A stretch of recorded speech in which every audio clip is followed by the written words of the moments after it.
Olá, olá meus queridos amigos, olá meus queridos alunos, sejam todos muito bem-vindos ao nosso canal. Então, inicialmente aqui uma palavra de gratidão para você, uma palavra de gratidão por estar aqui, dedicando seu tempo aos estudos jurídicos, uma carreira tão nobre, que nos propicia uma sofisticação intelectual e moral também, porque nos faz refletir sobre os valores fundamentais aqui da ordenação da nossa sociedade.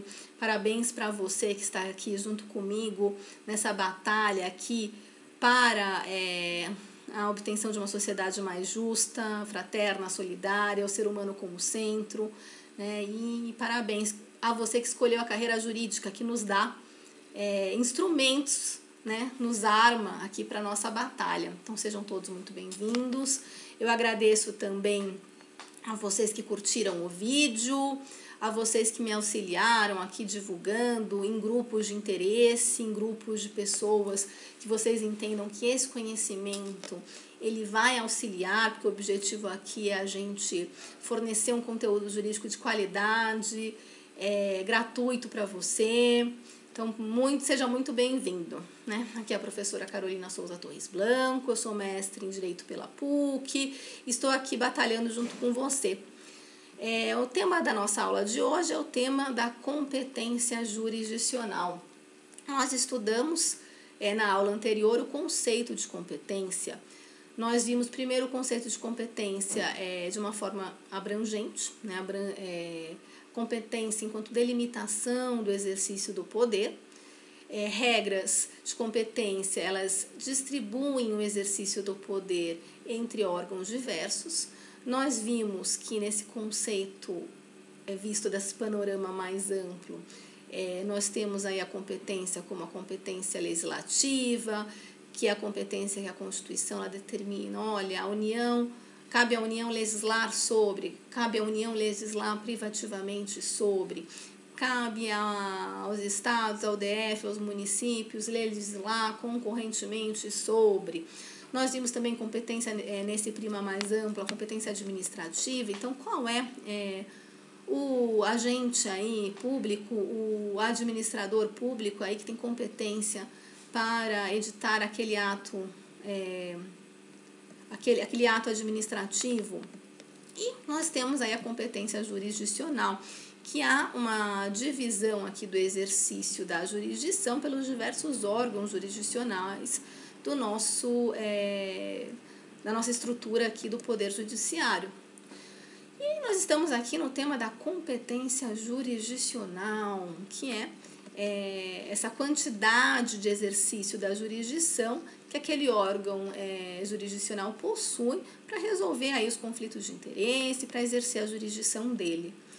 Nós vimos que a Constituição ela inicia essa distribuição de competência, depois as leis federais, a Constituição do Estado no âmbito da Justiça Estadual, as leis orgânicas de estrutura leis orgânicas aí da Justiça Estadual, elas continuam nessa missão aí de divisão da competência. Bom, então sejam bem-vindos e vamos aqui continuar o nosso tema da competência jurisdicional. Agora, para que você entenda bem esse tema da competência jurisdicional, eu preciso que você tenha de forma muito clara na sua mente o organograma do Poder Judiciário brasileiro, o organograma da Organização Judiciária Brasileira. Então, em razão disso, eu vou dedicar aqui um tempo com vocês para que vocês tenham em mente aqui esse organograma da estrutura da Organização Judiciária Brasileira. Vou desenhar aqui para vocês. Nós temos aqui o guardião da Constituição, o órgão máximo da Justiça brasileira, é o nosso Supremo Tribunal Federal, o nosso STF. Vamos lá? Então, o órgão máximo aqui de cúpula do Poder Judiciário brasileiro é o STF, é o guardião da Constituição, que tem essa missão de zelar pela constitucionalidade das leis, atos normativos e decisões judiciais. Então, o STF é o órgão de cúpula da nossa justiça. E ao STF convergem aqui os tribunais superiores. Nós temos aqui o STJ, né, o Tribunal Superior da Justiça Comum, depois veremos. Nós temos aqui o Tribunal Superior Eleitoral, órgão de cúpula da Justiça Eleitoral, Justiça Especializada da União. Nós temos aqui o TST, que é um órgão aqui de cúpula da Justiça do Trabalho, também Justiça Especializada da União.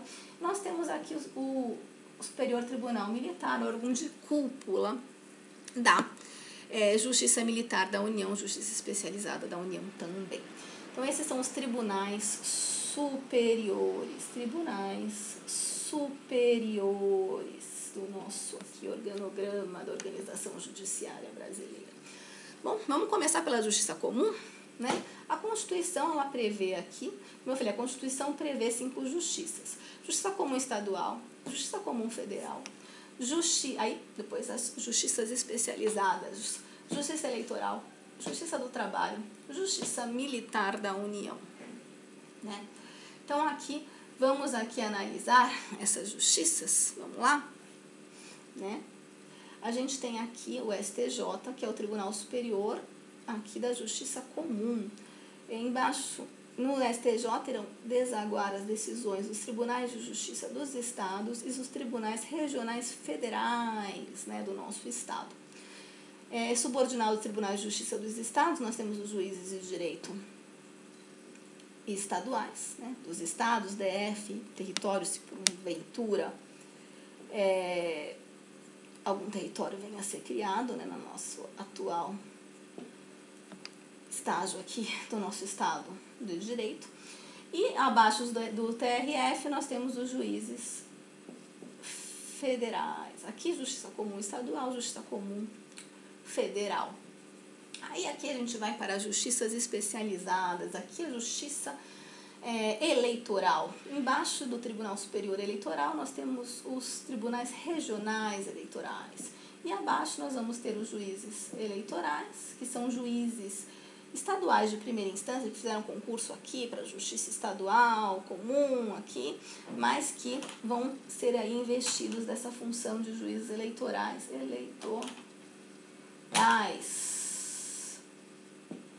da Justiça Especializada da União. Temos as juntas eleitorais, que exercem aí a função de organizar as eleições, funções administrativas, né? O Tribunal Superior Eleitoral, aqui a gente saímos da Justiça Eleitoral, vamos aqui para a Justiça do Trabalho. Nós temos aqui o Tribunal Superior do Trabalho como órgão superior da Justiça do Trabalho. Nós temos os TRTs, os Tribunais Regionais do Trabalho. Nós temos os juízes do trabalho, primeira instância aqui dessa Justiça do Trabalho. Aqui nós temos o Superior Tribunal Militar da União. Nós temos os conselhos de justiça, que abarcam aqui, né, a estrutura judiciária de primeira instância da Justiça Militar da União. A Justiça Militar tem competência penal, criminal, para julgar pensando aqui no caso dos militares da União. Quais são os militares da União? Os militares da União são os membros do Exército, da Aeronáutica e da Marinha. Quando esses militares da União, eles praticam um crime militar, quem vai julgá-los aqui para dar penalidade deles, em razão aí da prática desse crime militar, vai ser aqui a Justiça Militar da União, esses militares da União, certo? Então, é uma justiça aqui especial da União, que vai ter essa competência criminal para julgar esses militares aqui da União, Exército, Aeronáutica, Marinha, quando eles praticam aqui um crime militar, tá? O que eu preciso que vocês saibam mais? Aqui, o Justiça Especial, que eu falei, a Justiça Especial Eleitoral, né, uma justiça especializada. O que é uma justiça especializada? A União, ela cria justiças que vão ser especializadas num tema, né? A causa de pedir, o porquê do processo, a matéria que vai ser discutida nesses processos, elas vão estar fundadas aqui no direito eleitoral, né? Então, a justiça eleitoral. A justiça eleitoral, ela possui competência criminal para julgar os crimes eleitorais. Tá? vocês anotem, também, porque isso cai em concurso, também possuem, além da competência civil, elas também possuem competência criminal para julgar os crimes eleitorais. Tá. Aqui nós vamos ter como justiça especializada a justiça do trabalho, né, as causas aí fundadas na relação de trabalho, direito sindical, direito de greve, aí, de empregado. Vamos estar aqui na justiça do trabalho. A justiça do trabalho não tem competência criminal, depois a gente vai ver. Não tem competência criminal. Não tem competência criminal. Então, os crimes contra a organização do trabalho, a gente vai ver que quem vai julgar aqui, ó, é a Justiça Comum Federal. Não vai ser aqui, não. Não tem competência criminal. Certo? Essa daqui competência criminal, essa daqui tem competência civil e criminal, e essa aqui tem competência civil, não tem competência criminal. Tá? Justiça especial, justiça eleitoral, justiça do trabalho, justiça especial, justiça militar da União, justiça especial. Aqui, justiça comum, né? O órgão superior, né, da justiça comum é o STJ, que vai zelar pelo cumprimento da lei federal por esses órgãos aqui, pela uniformidade da jurisprudência, pela uniformidade da interpretação que esses tribunais aqui dão à legislação federal. Quem vai fazer isso é o STJ, que vai ser esse tribunal superior aqui. Nele vão desaguar tanto as decisões da justiça comum estadual, da justiça comum estadual, como da justiça comum federal. Justiça comum federal. Justiça comum estadual primeira instância, quem vai julgar, em regra aí, né? Vai ser o que vai julgar pela primeira vez o processo. Primeira instância, juízes de direito dos estados. E a segunda instância, o duplo grau, a revisão, né, com ampla possibilidade de discussão fática, de verificação aqui fática das decisões aqui de controle fático para a decisão desses juízes aqui de primeiro grau. Aqui na Justiça Comum Estadual, esse órgão aqui de segundo grau vai ser o Tribunal de Justiça. Cada estado tem aqui o seu Tribunal de Justiça. No âmbito federal, vai ser o TRF. Nós temos, né, as 5 regiões. Cada região vai englobar determinados estados membros, determinadas unidades federativas, e cada TRF ele vai julgar aí, em grau de recurso a decisão dos juízes federais que estão aí nessas sessões judiciárias daquelas unidades da federação que compõem a jurisdição do Tribunal Federal respectivo. Então, por enquanto, primeira instância da Justiça Comum Estadual, juiz de direito dos Estados-membros, DF, território se porventura vier a ser criado algum território. Tribunal de Justiça, segunda instância, que vai ter, segunda instância, ela pode examinar amplamente os fatos que foram decididos aqui por esse juiz. Aqui também, TRF, a segunda instância da Justiça Federal. Nós temos aí as 5 regiões, cada região tem o seu TRF, e o TRF vai ter jurisdição para poder rever as decisões que foram proferidas pelos juízes federais de primeira instância.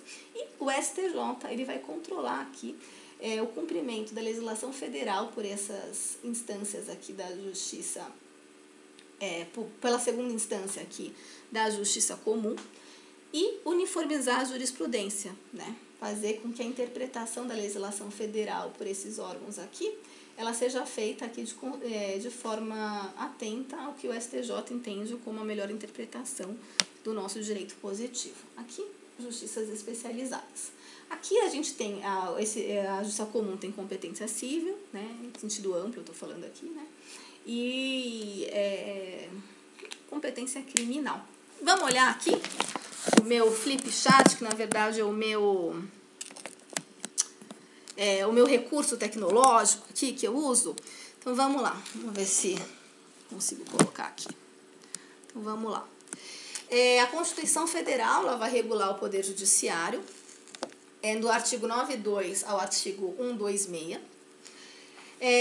Coloca aqui o STF como órgão máximo da nossa justiça, responsável pelo controle de constitucionalidade das leis e atos normativos e controle de constitucionalidade das decisões judiciais. Então, o STF ele vai ter que zelar aqui para que todas as decisões desses tribunais superiores aqui, quando ele estiver exercendo controle difuso de constitucionalidade, as decisões desses tribunais superiores estejam cumprindo a Constituição de acordo com o entendimento, né, que o STF postula. Então, e verificar, aí o STF ele vai exercer o controle de constitucionalidade, que a gente vai chamar de controle de constitucionalidade concentrado, a DIA, DPF, que ele vai analisar aquela lei, se ela em si ali, se ela está violando a Constituição ou não, expurgar aquela lei do sistema.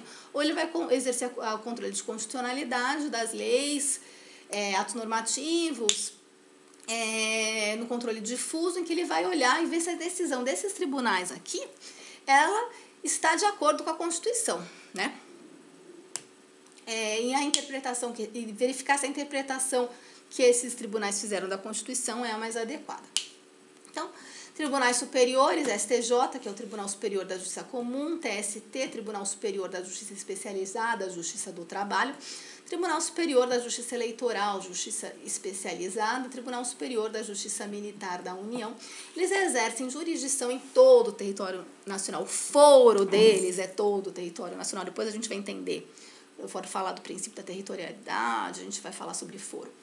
STJ, ele vai ter jurisdição sobre a Justiça Estadual Comum, Federal Comum, Justiça Estadual Comum, tribunais superiores das respectivas justiças especializadas. Vamos lá. Bom, às vezes cai em concurso, então é bom eu passar a terminologia para vocês. O STF e o STJ são tidos como órgãos de superposição porque eles não pertencem a nenhuma justiça, né? Além disso, nós temos as diversas justiças especializadas e justiça comum aqui, que a Constituição ela cria. Então, a Constituição ela traz a justiça comum, vamos fazer essa divisão para vocês fixarem bem. A Constituição ela traz aqui a justiça comum, que é uma justiça que não é especializada num tema só, né?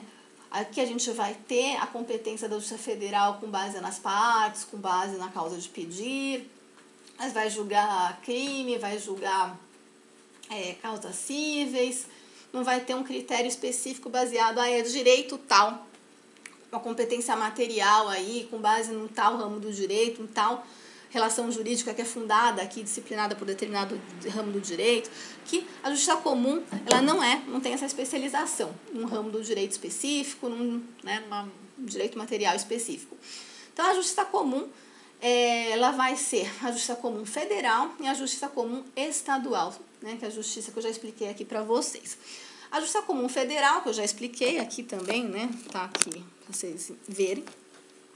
TRFs, né, nós temos as 5 regiões, cada região vai ter um tribunal regional federal que vai exercer o 2º grau, que vai ser composto, aqui vai exercer jurisdição perante aquelas unidades federativas aí que compõem aquela região.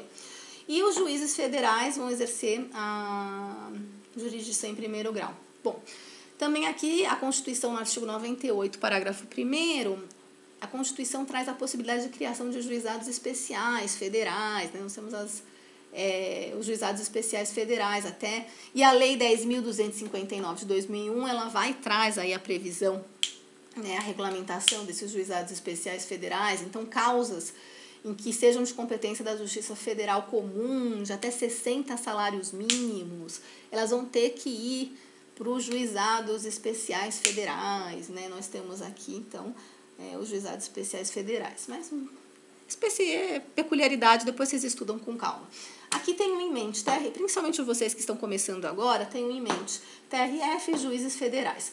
Justiça Comum Estadual. Nós temos os juízes de 1º grau, juízes de direito, nós temos o 2º grau, que é o TJ, os tribunais de justiça, cada estado tem o seu TJ, que vai exercer o 2º grau, e também nós temos aqui a possibilidade, a Constituição previu a possibilidade de se criar juizados especiais aqui na Justiça Comum Estadual, que vão ser aí regulados pela Lei 9.099 de 95, que vai ser aqui o juizado especial, ele vai estar aqui compondo, ele vai estar dentro aqui do guarda-chuva aqui da Justiça Comum Estadual, mas ele vai ter uma estrutura diferente, né? No juizado especial, nós vamos ter no 1º grau juízes de direito de primeiro grau, juízes de direito que vão exercer a função aqui de primeiro grau. E nós vamos ter como o órgão recursal nos juizados especiais a turma recursal. Também vai ser composta por juízes de primeiro grau. Tá? E aí as decisões dessa turma recursal, se elas contrariarem a Constituição, elas vão poder subir para o STF.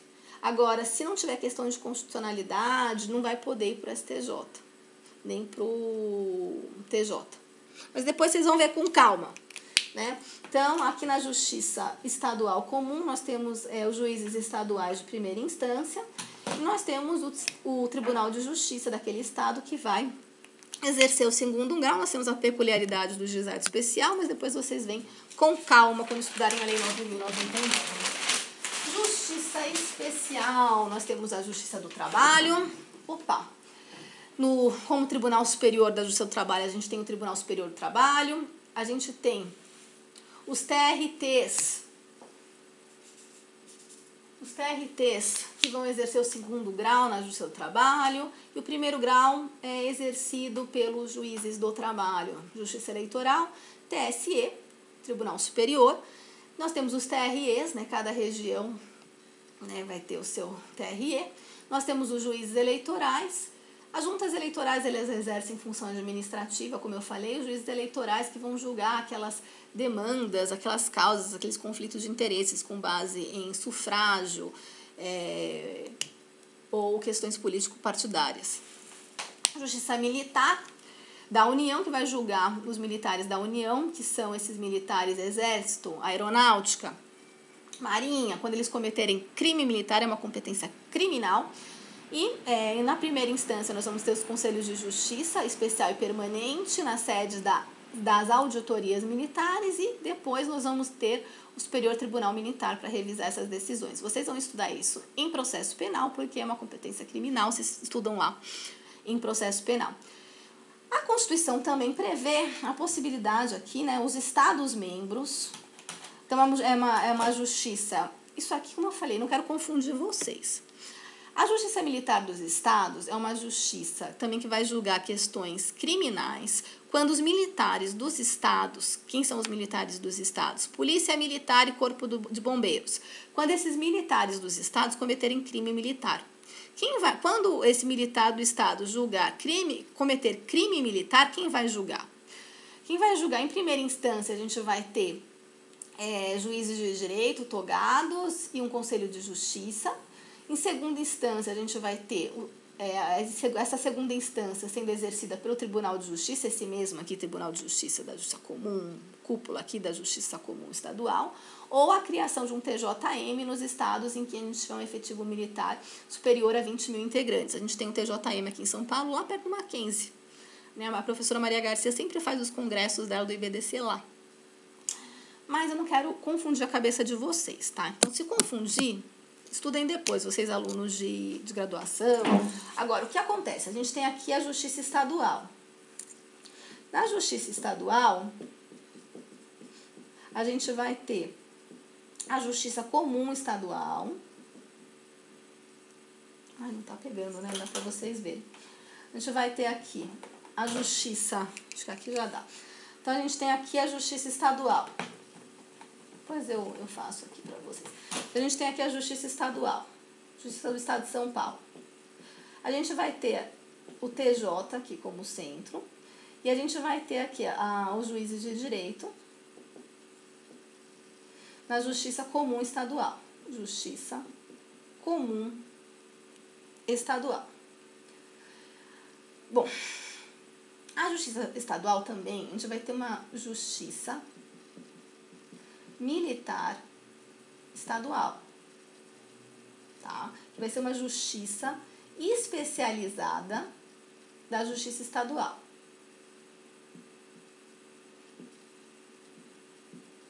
Como vai funcionar essa Justiça Militar Estadual? No topo, a gente vai ter ou o TJ para estados em que o número de servidores aí de militares estaduais seja menor do que 20 mil integrantes, ou a gente vai ter um TJM. Então, na Justiça Estadual Militar, a gente vai ter uma segunda instância sendo exercida pelo TJ ou pelo TJM. Então, o TJM, a previsão da Constituição é que quando a gente tiver mais de 20 mil integrantes, o Estado deve criar um TJM, integrantes de Polícia Militar, Corpo de Bombeiros, né, de militares. E a primeira instância vai ser exercida aqui por esse juiz de direito togado e Conselho de Justiça. Então, a primeira instância vai ser esses juízes togados e Conselho de Justiça aqui. Essa Justiça Militar Estadual, que é uma justiça especializada da Justiça Estadual, ela vai exercer uma competência criminal, julgar quando policial militar ou membro de Corpo de Bombeiros tiver cometido um crime militar. Vocês aprendem isso também em processo penal, tá? Por hora, tenham em mente claro, isso você tem que ter em mente claro, decorem isso. A STJ, Tribunal Superior da Justiça Comum, os TJ, segunda instância da Justiça Comum Estadual, e os juízes de direito, aqui estaduais, primeira instância da Justiça Comum Estadual. A Justiça Estadual também pode ter a sua justiça especializada no âmbito militar, competência criminal para julgar os militares dos estados, que são policial militar e Corpo de Bombeiros, mas depois vocês veem isso. E TRFs, Justiça Comum Federal, juízes federais. Tá. Então, isso vocês têm que saber de cor, tá? Isso. Viram aqui? Vamos lá, deem um pause, copiem, depois aí vocês voltam.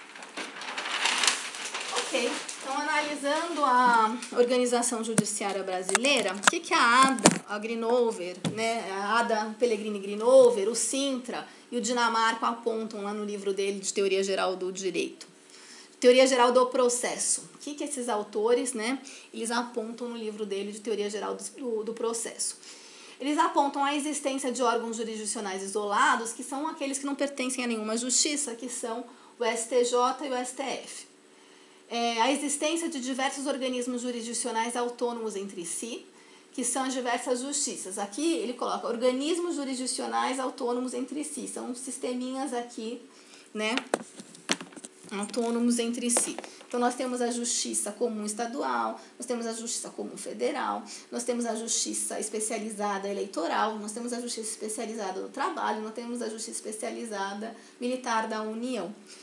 A existência em cada justiça de órgãos judiciários superiores e inferiores, o duplo grau de jurisdição. Então, nós temos aqui, na Justiça Comum Estadual, primeiro grau, juízes de direito, segundo grau, que vai ser o duplo grau, vai exercer o duplo grau de jurisdição, os tribunais de justiça. Primeiro grau, juízes federais. Segundo grau, o TRF da região aí, que vai exercer aí, a jurisdição no território que aquele juiz federal ele está embutido. Justiça eleitoral. Primeiro grau, juízes eleitorais. Segundo grau, Tribunal Regional Eleitoral, que aquele juiz eleitoral ele está ali, né, naquela região. Tribunal Regional do Trabalho, juízes do trabalho. Primeiro grau, juízes do trabalho. Segundo grau, o TRT. Primeiro grau, esse daqui.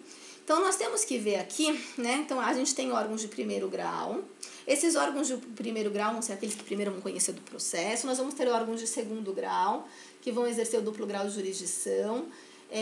As decisões desses juízes, se as partes não concordarem, elas podem recorrer aqui para esses órgãos de segundo grau, que esses órgãos de segundo grau eles vão poder analisar, revisar a decisão desses juízes de primeiro grau, inclusive na parte fática, eles vão analisar se a análise da prova, a análise dos fatos feitos por esses juízes de primeiro grau foi a análise mais adequada, então eles vão exercer aqui o duplo grau de jurisdição.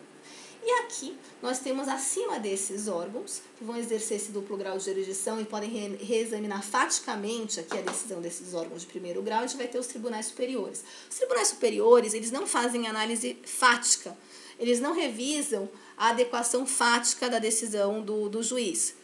Eles vão aqui zelar pelo respeito à lei federal, no respectivo aí, âmbito deles de análise, e uniformizar a jurisprudência. Então, o STJ ele vai pegar e vai ver se a decisão desses tribunais aqui, TRJ e TRF, estão respeitando a lei federal.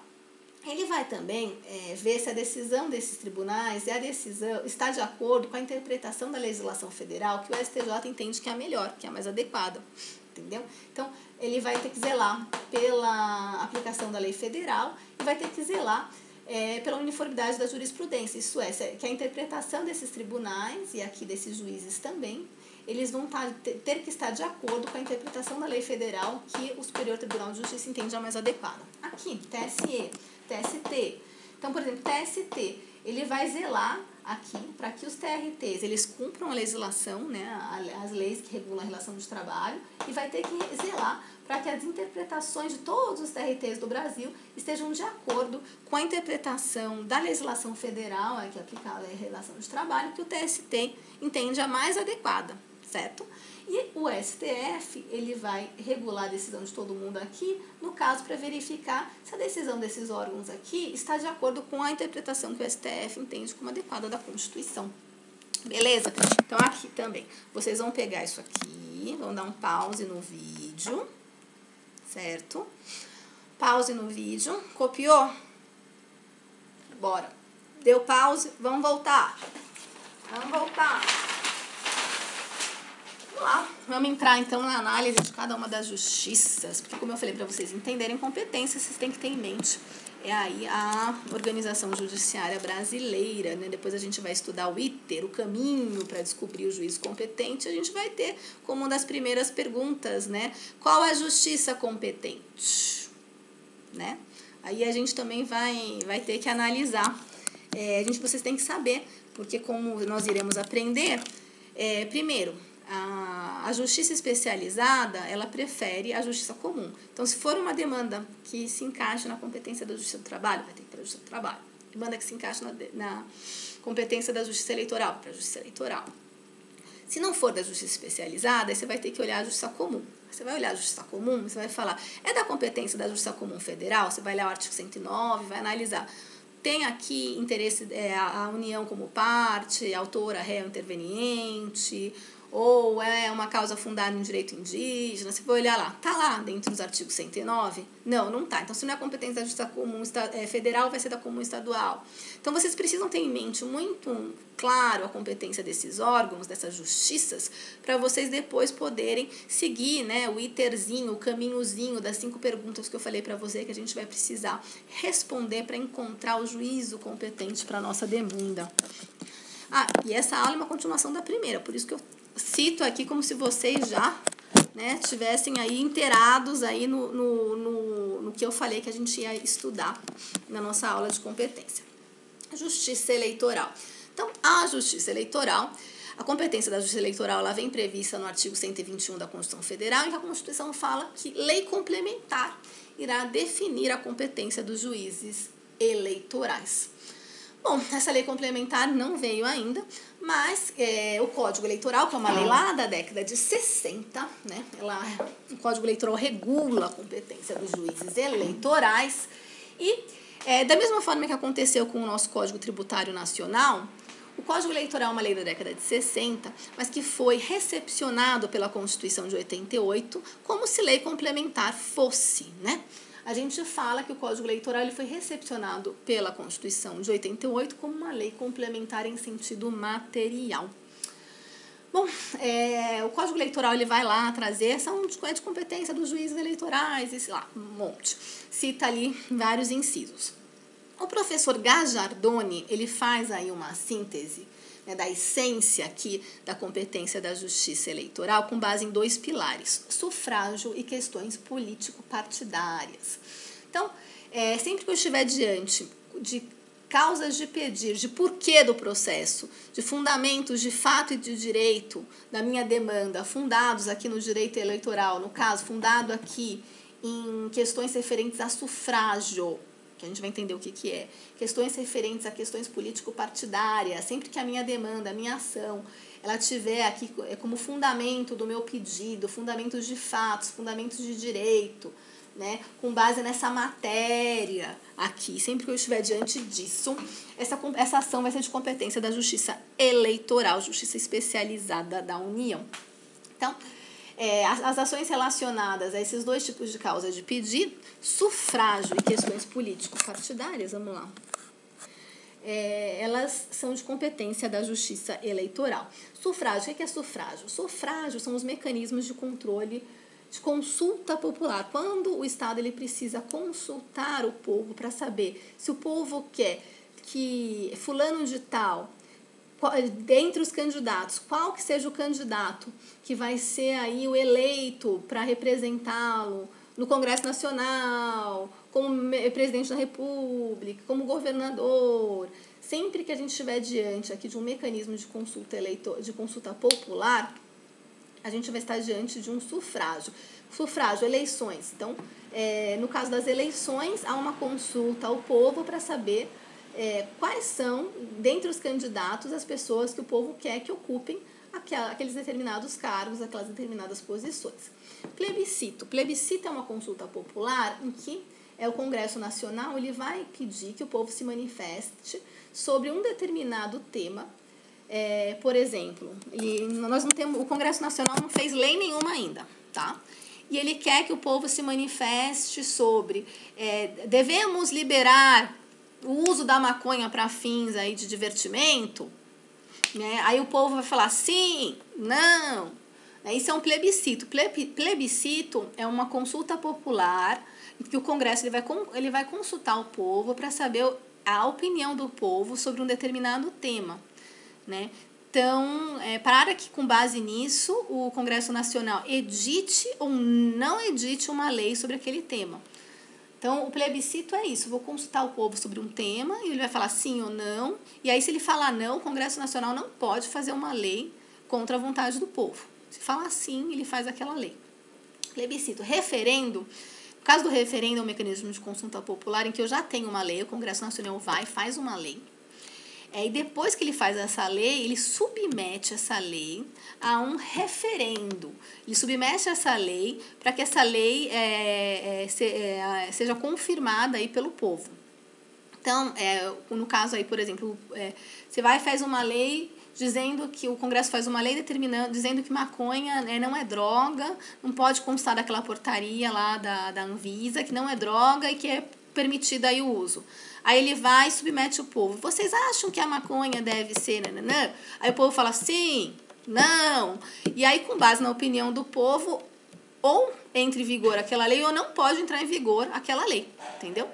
Então, no plebiscito não há lei antes, aí o povo é consultado sobre o tema e o Congresso Nacional não vai poder fazer aquela lei ou vai fazer aquela lei conforme a vontade do povo. No referendo, nós temos uma lei feita aí pelo Congresso Nacional, aquela lei ela é submetida ao referendo do povo e o povo vai dizer sim, eu quero que essa lei, né, tenha os efeitos dela. Não, então aquela lei não vai poder entrar em vigor.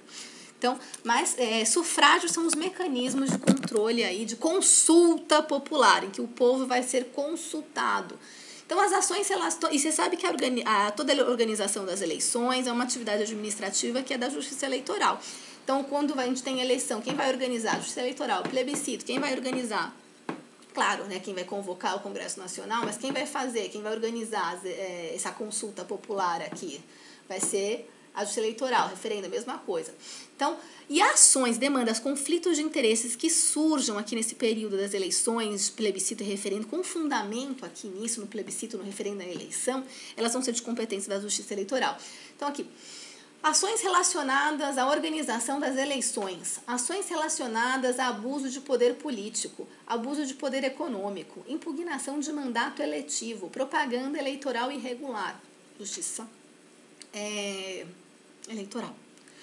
E aí também o Gazzardoni coloca questões políticos partidárias. Aqui a gente não está tratando de uma demanda, de um conflito de interesses que surge em época de eleição, plebiscito, referendo. Não, a gente está fora do período de sufrágio, mas nós estamos diante de questões partidárias, né? Então, criação de partido, desmembramento de partido, ações de perda de mandato por infidelidade partidária. Então, um deputado votou a favor da reforma da Previdência e o partido tinha mandado votar contra. O partido pode entrar aqui com uma ação de perda do mandato por infidelidade partidária lá na Justiça Eleitoral, certo? Esses dois pontos. questões aqui na área criminal, os crimes eleitorais também, a Justiça Eleitoral tem competência criminal. Justiça do Trabalho. Ai, meu Deus, agora vamos lá. Deixa eu só respirar, tomar uma água. Porque a Justiça do Trabalho é grande também. Vamos lá. Justiça do Trabalho. Tem umas peculiaridades, assim, que teve a DIA, ação também de indenização. Vamos lá. Então, a competência da Justiça do Trabalho, ela está lá prevista no artigo 114 da Constituição Federal. Esse artigo ele foi modificado e sofreu grandes modificações pela Emenda Constitucional 45 de 2004. A Emenda Constitucional 45 de 2004, ela potencializou a competência da Justiça do Trabalho, causas que antes eram da competência da Justiça Comum Estadual ou da Justiça Comum Federal, né, foram tidas aí como, né, foram entregues aí à Justiça do Trabalho, e várias questões aí que foram desembocar aí na jurisprudência para saber se tal ou qual assunto era ou não aí abrangido pela competência da Justiça do Trabalho segundo esse artigo 114. Então, vamos lá analisar aqui o artigo 114, a competência da Justiça do Trabalho. Claro que eu vou fazer uma análise superficial, só para vocês conseguirem identificar. Isso é de competência do trabalho, isso não é prima facie, assim, né, para a gente chegar lá no cível. Mas vocês irão com mais calma aí em processo do trabalho, mas já fica aqui a visão aqui para vocês. Então, artigo 1º do artigo 114. Primeiro, a competência da Justiça do Trabalho ela é prevista pela causa de pedir, pela matéria que é julgada, né? Eu já falei para vocês, Justiça Eleitoral e Justiça do Trabalho, é a causa de pedir, os fundamentos de fato de direito que vão aí, né, atrair a competência da Justiça do Trabalho. E o artigo 1º, ele traz aí que compete à Justiça do Trabalho processar e julgar, inciso 1º, as ações oriundas da relação de trabalho. Aí aqui, abrangidos entes de direito público externo, da administração pública direta e indireta da União. Bom, eu quero que vocês tomem cuidado. Eu escrevi esse dispositivo, esse inciso 1º, com 2 canetas, né? Aqui, as ações oriundas da relação de trabalho, com a caneta preta. E aqui, com a caneta azul. Por quê? Porque nós tivemos uma ADI, né? Depois eu verifico o número da ADI para não passar o número errado. Uma ADI que contestou aqui a constitucionalidade deste dispositivo, alegando um vício de inconstitucionalidade formal nesse dispositivo. O que aconteceu? Deixa eu já adiantar para vocês entenderem. Vamos lá. A Câmara dos Deputados, quando ela aprovou esse dispositivo, ela enviou aí para o Senado esse dispositivo com uma redação só até aqui, ó. Compete à Justiça do Trabalho processar e julgar, inciso 1º, as ações oriundas da relação de trabalho. Parava aqui a redação. Então, a Câmara dos Deputados, ela enviou para o Senado Federal esse dispositivo com redação até aqui. Aí, quando chegou no Senado Federal, que seria a Casa Revisora, né, ele pegou e escreveu tudo isso aqui. Abrangidos os entes de direito público externo, da administração pública direta e indireta, da União. Fez isso e ele não enviou de volta para o Congresso Nacional, para a Câmara dos Deputados. Então, o Senado Federal não enviou de volta para a Câmara dos Deputados. Ele alterou e não enviou de volta. Ele deveria ter enviado de volta para, neste caso, a Câmara dos Deputados funcionar aqui como uma Câmara Revisora, uma Casa Revisora desta parte aqui que foi alterada. Ele não fez isso. O Senado Federal, ele pegou, acrescentou essa partezinha e promulgou. Porque vocês sabem, né, que em casos de PEC, de projeto de emenda constitucional, não há sanção do presidente da República. O Senado, ele promulgou. Só que o que ele deveria ter feito? Ele deveria ter pego a PEC e enviado de novo para a Câmara dos Deputados, porque ele alterou esse texto. Aí a Câmara dos Deputados, ela deveria se manifestar se ela aceitava ou não essa modificação. E o Senado não fez isso. Ele promulgou já com essa redação inteira, né? Então, foi ajuizada essa ação direta de inconstitucionalidade e aí o Supremo Tribunal Federal ele deu uma interpretação conforme a Constituição, né? Porque esse artigo aqui, ele estava eivado aqui parcialmente de inconstitucionalidade formal nessa parte aqui, tá? Então, aqui que o Supremo ele usou uma técnica que a gente chama de interpretação conforme, sem redução de texto, mas ele deu uma interpretação para esse artigo de modo que não colida com o que realmente aqui foi aprovado sem vício formal, que foi essa partezinha aqui. Para que vocês entendam, né, sadio que foi decidido, eu vou precisar explicar para vocês umas coisinhas, tá? Quando um ente público, né, ele precisa aqui de pessoas para prestar serviço para eles, o que esse ente público faz? Esse ente público, ele pode estabelecer uma relação com essa pessoa que vai prestar serviço para eles, ou por meio de uma relação jurídica estatutária, e aí essa pessoa ela vai ocupar um cargo público e vai ser um servidor público estatutário, servidor público em sentido estrito, ou ele pode fazer aí estabelecer uma relação jurídica com essa pessoa que vai prestar o serviço para ele, com base em um contrato de trabalho, e essa relação jurídica vai ser regulada pela CLT, certo? Então, quando a gente está diante a gente pode ter o servidor público que vai ter uma relação com o ente público, uma relação estatutária, que a gente chama,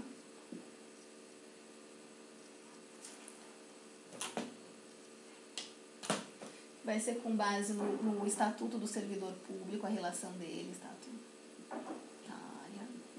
vai ser com base no Estatuto do Servidor Público. Então, a relação jurídica entre o servidor e o ente público vai ser uma relação estatutária, tá? Essa é uma primeira forma que o poder público ele pode estabelecer aí a contratação ou a estruturação da relação jurídica com esse servidor público que vai prestar serviço para ele. Então, vai ser uma relação jurídica estatutária. Então, e esse servidor vai ocupar um cargo público. Tá? Essa é uma primeira forma, tem duas. Então, vamos lá. Aqui no caso, vamos lá, estatutária. A Carolina, ela vê um concurso lá para analista do TRT. Analista do TRF. Aí ela vai lá, olha, o concurso está lá. Que o concurso é para o cargo de analista do TRF. Então, as pessoas que passarem naquele concurso, elas vão ocupar o cargo de analista do TRF e a relação jurídica que vai estar entre a Carolina, a analista do TRF, e a União, vai ser uma relação jurídica regulada pelo Estatuto, por um diploma normativo, aí uma lei, que vai trazer aí a lei dos servidores públicos, dos servidores públicos federais, que vai regular aí a relação estatutária entre Carolina e União. Então, no concurso público está lá, que a contratação vai ser feita, né, que a prestação de serviço ela vai ser feita por base de um regime jurídico estatutário, e ela vai ocupar um cargo público. Então, todos os direitos da Carolina, todas as férias, todas as situações, tudo da Carolina vai estar regulado por essa lei federal, por esse estatuto aqui dos servidores públicos federais, certo? Então, essa é uma forma que o ente público pode contratar. Ou, a Carolina, ela quer prestar concurso para escrevente do TJ. Então, também, né? Ou então, não vou tirar do judiciário, deixa eu pensar. Então, a Carolina, ela quer prestar um cargo como um cargo aí de servidora municipal, do município aqui de São Paulo, ou do estado de São Paulo. E aí tá lá no concurso que, quando ela passar no concurso, ela vai ocupar um cargo aí no município de São Paulo, um cargo no estado de São Paulo. E a relação jurídica que a Carolina vai estabelecer com esse ente federado é uma relação jurídica estatutária, certo? É uma primeira forma de contratação. Tá? Segunda forma, o poder público ele também pode, né, contratar, aqui, ele pode contratar, aí estou usando um termo não técnico aqui, tá? Ele pode contratar as pessoas para prestar o serviço para ele com base num vínculo seletista, com base num contrato de trabalho. Então, a gente vai ter esse servidor aqui, esse empregado, que vai ser chamado de empregado público, que vai ter um vínculo aqui com o ente público, que a gente vai falar que é um vínculo seletista. Tá? Para vocês enxergarem, dá, né? Que vai ter um vínculo seletista. A relação jurídica. Então, por exemplo, a Carolina, ela quer prestar um concurso lá para o município de Fartura, na procuradoria aí do município. Esse concurso diz que o município vai contratar essas pessoas com base num contrato de trabalho, vai ser um vínculo seletista, tá? Então, a Carolina, ela vai estar numa relação lá com o município de Fartura com base num vínculo seletista, um contrato de trabalho, e o vínculo aqui vai ser um vínculo seletista, ela vai ser regida pela CLT, ela vai ser uma empregada pública. Vocês entenderam? Aqui a Carolina passa no concurso para analista do TRF e ela ocupou um cargo, ela está lá no concurso que ela vai ocupar um cargo, ela passa no concurso, ela passa a ocupar o cargo público de analista do TRF.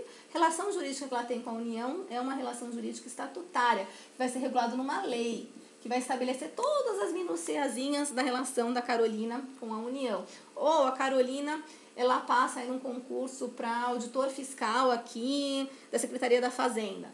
Aí ela vai ter um vínculo estatutário aqui com o Estado de São Paulo, ocupando um cargo, e toda a relação jurídica dela vai estar com base numa lei, certo? Aqui não. Aqui a Carolina, ela foi lá, está prestando serviço para o município de Fartura, e a relação jurídica é uma relação baseada aqui num contrato de trabalho, regida pela CLT, ela é uma empregada pública. Essas duas situações, essas duas formas que é possível que os entes federados, aí, o poder público, vincule as pessoas que prestam serviço para ele, certo? Vamos lá. Quando eu estiver diante de uma ação em que vou começar pelo empregado público, que o empregado público pleiteia aí uma verba aí fundada aí no contrato de trabalho dele perante o ente público, a competência vai ser da Justiça do Trabalho, tá? Dá para vocês lerem? Dá. Então, aqui, ó. A Carolina, ela exerce essa função na Procuradoria do Município de Fartura e ela exerce essa função com base num contrato de trabalho. O vínculo dela com o município é um vínculo seletista. E ela acha que o município de Fartura não pagou uma verba aí que ela tinha direito conforme o contrato de trabalho dela. O que a Carolina vai fazer? Ela vai entrar com a ação dela na Justiça do Trabalho. Então, a competência é da Justiça do Trabalho. Competência, Justiça do Trabalho. Entendeu? Empregado público, ente público. Certo? Nessa segunda forma de contratação. Porém, eu falei, existem duas formas de contratação, né, de prestação de serviço de uma pessoa para o ente público. A forma regida pela CLT e uma outra forma que é o vínculo estatutário. Então, a Carolina aqui, ela é analista do TRF. No concurso, ocupa o cargo público. Ela tem uma relação jurídica estatutária com base na lei, perante a União, certo? E ela acha que ela faz jus aí a uma verba que a União não está pagando para ela, conforme o que a lei determina ali, conforme a Constituição determina. Ela acha que a União não está pagando. O que a Carolina vai fazer? Ela vai, que eu vou colocar servidor público, para deixar aqui certinho, estatutário. O que a Carolina vai fazer? A Carolina vai entrar com uma ação na Justiça Comum. Aqui a Carolina é uma servidora pública estatutária, o vínculo dela com a União é um vínculo estatutário, certo? E ela está pleiteando aqui uma verba decorrente dessa relação jurídica estatutária pela qual ela presta aí o serviço para a União. A Carolina, ela vai ter que demandar na Justiça Comum. Então, a competência é da Justiça Comum. Então, demanda de um servidor público estatutário perante o ente público aí para o qual ele presta serviço. Presta serviço aqui nessa relação jurídica estatutária. Quando nós estivermos diante de servidor público estatutário, a competência é da Justiça Comum. Anotem isso. Quando nós estivermos diante de uma demanda de um servidor público estatutário, né, a gente vai estar aqui diante de uma competência da justiça comum. Quando nós estivermos diante de uma demanda de um empregado público perante o ente público, mas a relação jurídica dele é empregado público, relação de contrato de trabalho regida pela CLT, aí a competência vai ser da Justiça do Trabalho, certo? E aí a Justiça Comum vai ser federal ou estadual conforme aí o vínculo com conforme o ente federado que aquele servidor público presta aí os serviços dele, ao quais o servidor público presta os serviços dele. Então, se a Carolina Blanco, ela é uma analista do TRF e ela presta o serviço dela, o TRF faz parte da União. Então, ela vai pleitear perante a Justiça Comum Federal, porque ela é uma servidora federal. Agora, se a Carolina é uma servidora pública estadual, ela é auditora fiscal aqui da Receita Federal, ela é uma auditora fiscal aqui da Secretaria da Fazenda do Estado de São Paulo. Ela é uma servidora pública do Estado de São Paulo. Ela vai ajuizar na Justiça Comum Estadual. Ou a Carolina, ela foi contratada, ela passou no concurso para a Procuradoria do Município de São Paulo. Um belo concurso. E aí o concurso é vínculo. Então, a Carolina passou num concurso público aqui do município que é vínculo estatutário. Aí ela vai ajuizar com a ação contra o município de São Paulo na Justiça Comum Estadual. Então, servidor público estatutário, estadual, municipal, anota, servidor público estatutário, estadual, municipal, competência da Justiça Comum Estadual. Servidor público estatutário, federal, Justiça Comum Federal.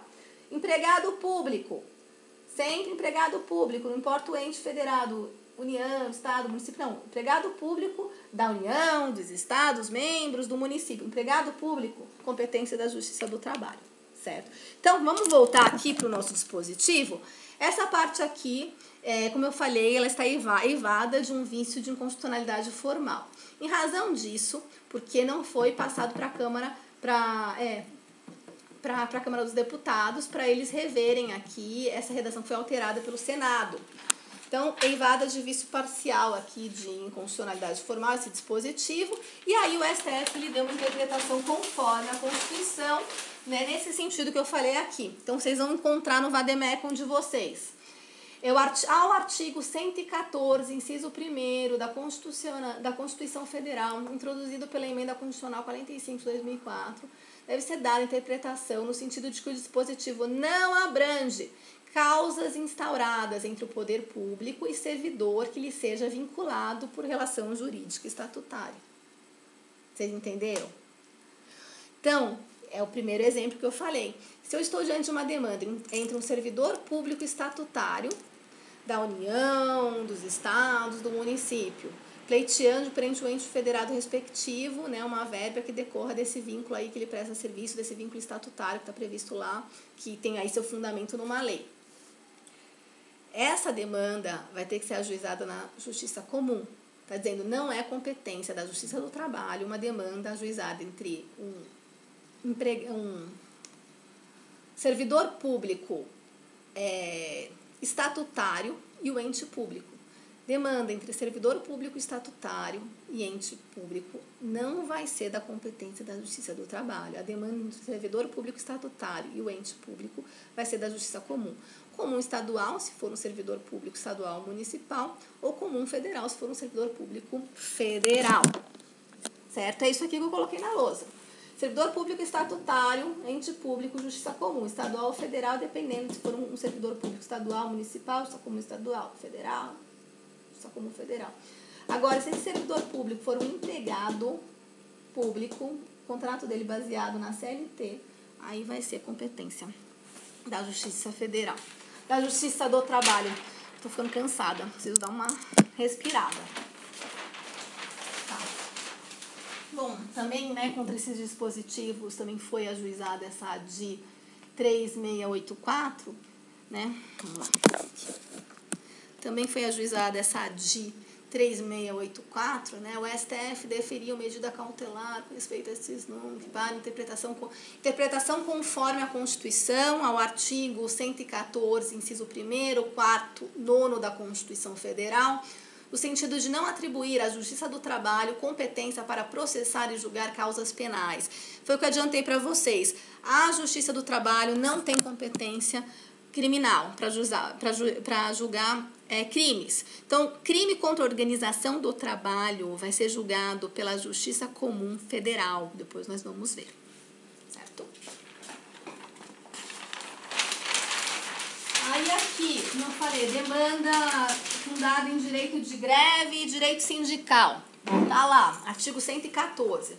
Compete à Justiça do Trabalho processar e julgar. 2. As ações que envolvam o exercício do direito de greve. De novo, se a gente estiver tratando de direito de greve de servidor público estatutário, não vai ser da Justiça do Trabalho, tá?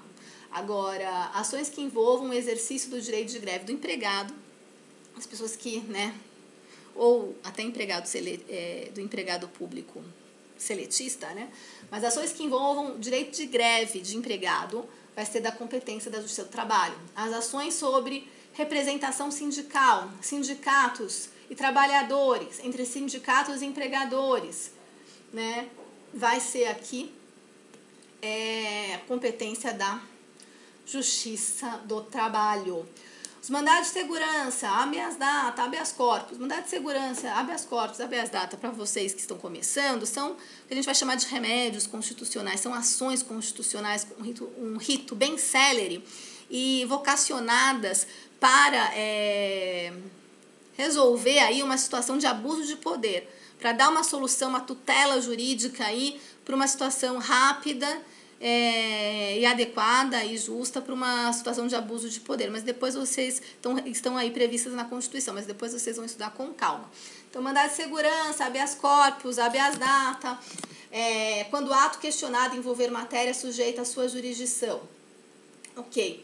Conflito de competência entre órgãos da jurisdição trabalhista, ressalvado o disposto no artigo 102. Então, um juiz do trabalho de São Paulo e um juiz do trabalho lá de Campinas, dois vinculados a TRTs diferentes. O TST que vai ter que dizer qual que é o juiz que é o competente. Um diz que não é competente, o outro diz que não é competente. Quem vai dizer qual é o competente? O TST, no caso desses dois vinculados a tribunais diferentes. Dois juízes do trabalho dizendo que são competentes e vinculados ao mesmo TRT, quem vai decidir? O TRT.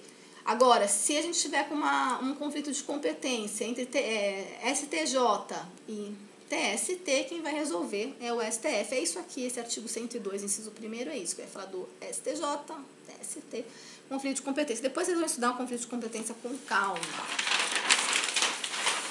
Agora, esse aqui eu vou precisar me dedicar mais a vocês, porque tem uma tal da ação acidentária típica de segurado em face do INSS, ação do empregado versus empregador com base em acidente de trabalho. Então, vou ter que tomar água, Aí eu vou precisar também de um tempinho. Vamos lá.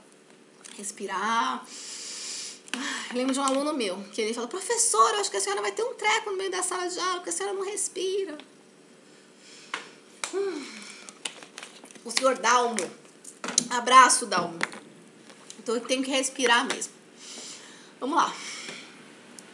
Artigo 114. Compete à Justiça do Trabalho processar e julgar ações de indenização por dano moral ou patrimonial decorrentes da relação de trabalho.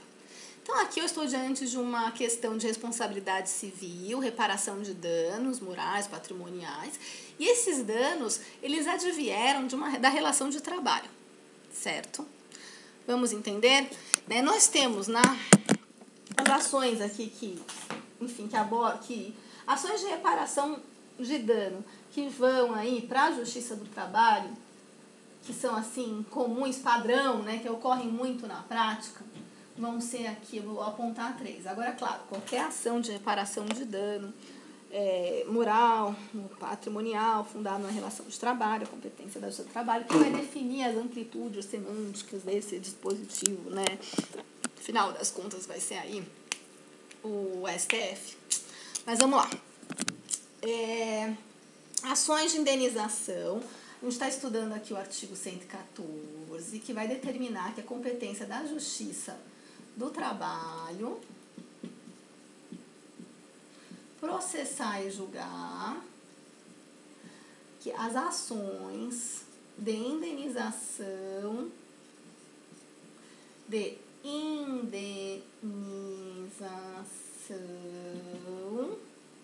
por dano moral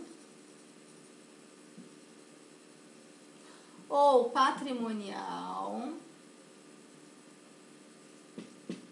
decorrentes da relação de trabalho, certo? É o que está lá no dispositivo.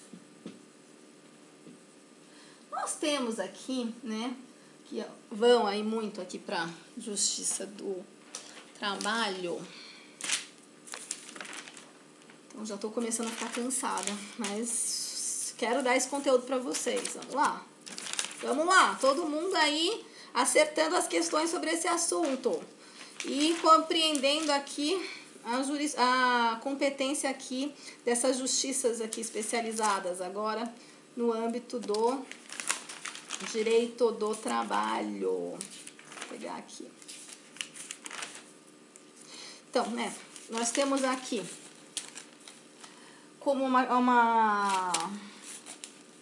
nós temos aqui ações que eu posso colocar para vocês como exemplos de ações de indenização por dano moral ou patrimonial decorrentes da relação de trabalho.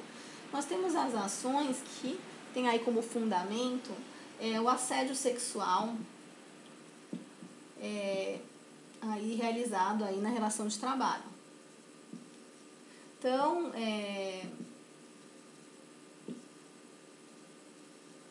em razão aí, então, é o superior, né, o empregador, ou, enfim, alguém aí que esteja aí numa relação aí, né, de hierarquia aí na relação de trabalho, enfim, insinua o interesse em favores sexuais em razão aqui dessa hierarquia que ele exerce em face aqui do empregado, né, que a relação de emprego é uma relação subordinada, e se vale aqui aí da hierarquia aqui que exerce na relação de trabalho. Essas ações aqui, elas vão para a Justiça do Trabalho. 2. Ações por assédio moral, né? Então, o empregador, ele faz aí o empregado usar um chapéu de burro, ofende, grita com o empregado e fala que ele é um burro incompetente, faz ele colocar o nariz de palhaço, humilha ele na frente do departamento todo. Isso aqui é uma ação de assédio moral, está sendo violado aqui direitos da personalidade desse empregado, a honra desse empregado, e ele vai ter um direito a uma reparação por danos morais aqui em razão do assédio moral que ele sofreu aqui na relação de trabalho, certo? Então, essa é uma segunda ação que a gente vê aqui, né, que a gente encontra aqui, fundamento aqui, é uma ação de indenização por dano moral patrimonial decorrente da relação de trabalho. Então, no caso aqui, danos morais decorrentes da relação de trabalho.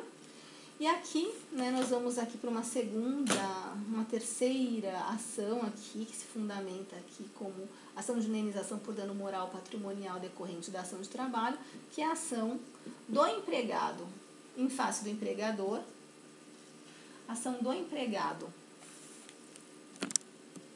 em face do empregador. E anotem, ação do empregado em face do empregador, pleiteando indenização em decorrência de acidente do trabalho.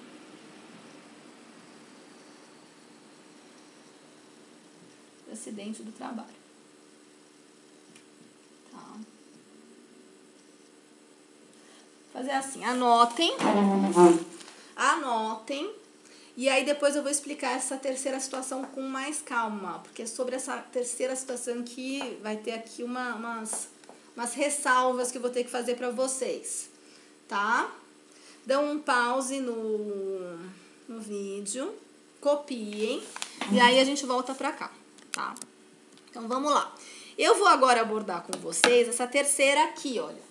Ação de assédio sexual, há uma insinuação de favores sexuais, se prevalecendo da hierarquia. Aqui, assédio moral ofende a honra do empregado, chamando ele de burro, ofendendo, injuriando. E aqui ações do empregado em face do empregador, pleiteando indenização em razão de decorrência de um acidente do trabalho. Agora eu vou apagar e vou colocar aqui o 3. Tá? A gente vai analisar essa terceira aqui. Tá? Vou apagar tudo. Quando a gente está diante de uma situação de acidente do trabalho, quando nós estamos diante de uma situação de acidente de trabalho, a pessoa que sofreu o acidente vai ter aí jus as duas pretensões. A pessoa que sofreu o acidente, ela vai poder ajuizar. Então a pessoa que sofreu o acidente, sofreu o acidente de trabalho,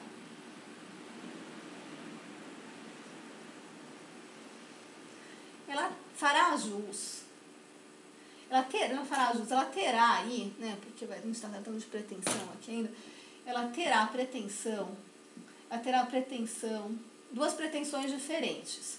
Ela terá pretensão contra o empregador e contra o INSS indeferir um benefício acidentário. Tá? Vamos explicar isso para vocês. A pessoa que sofre um acidente do trabalho, ela tem dois tipos diferentes de pretensão. Ela tem duas pretensões diferentes. Duas pretensões diferentes. Contra pessoas diferentes. Pretensões diferentes contra pessoas diferentes. Tá? Então, acidente de trabalho. As ações que podem ser ajuizadas pela pessoa que sofreu.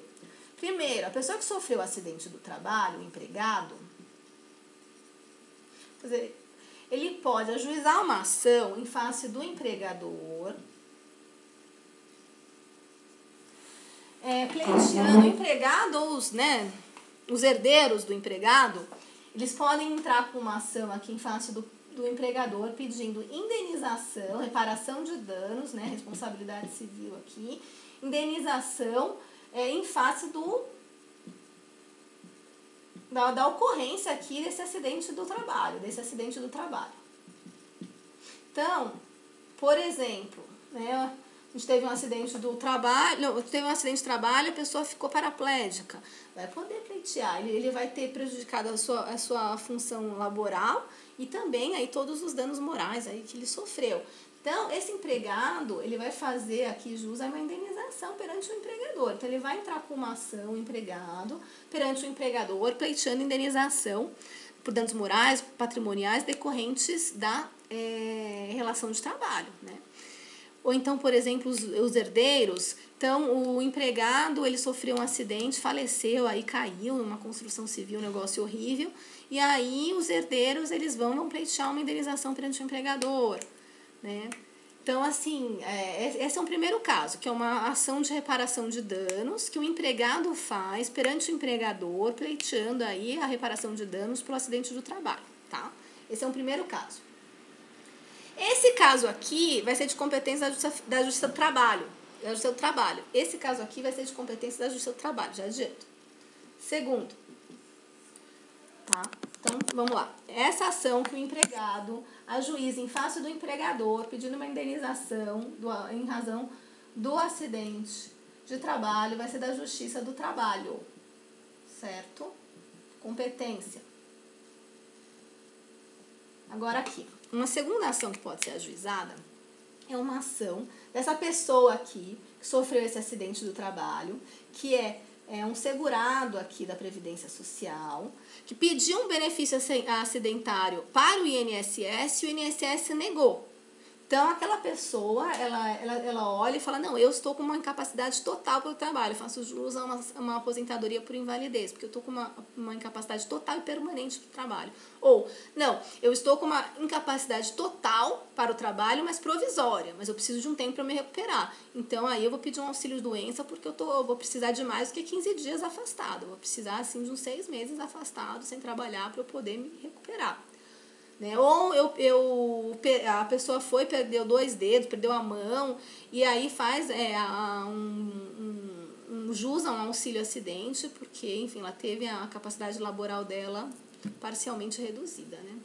Então, vamos lá.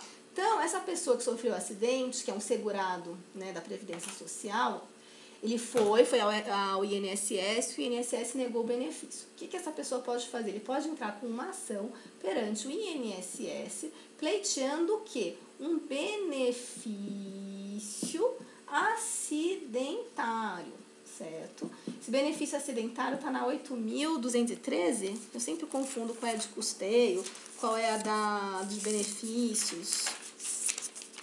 Mas também faz um tempo que eu não vejo.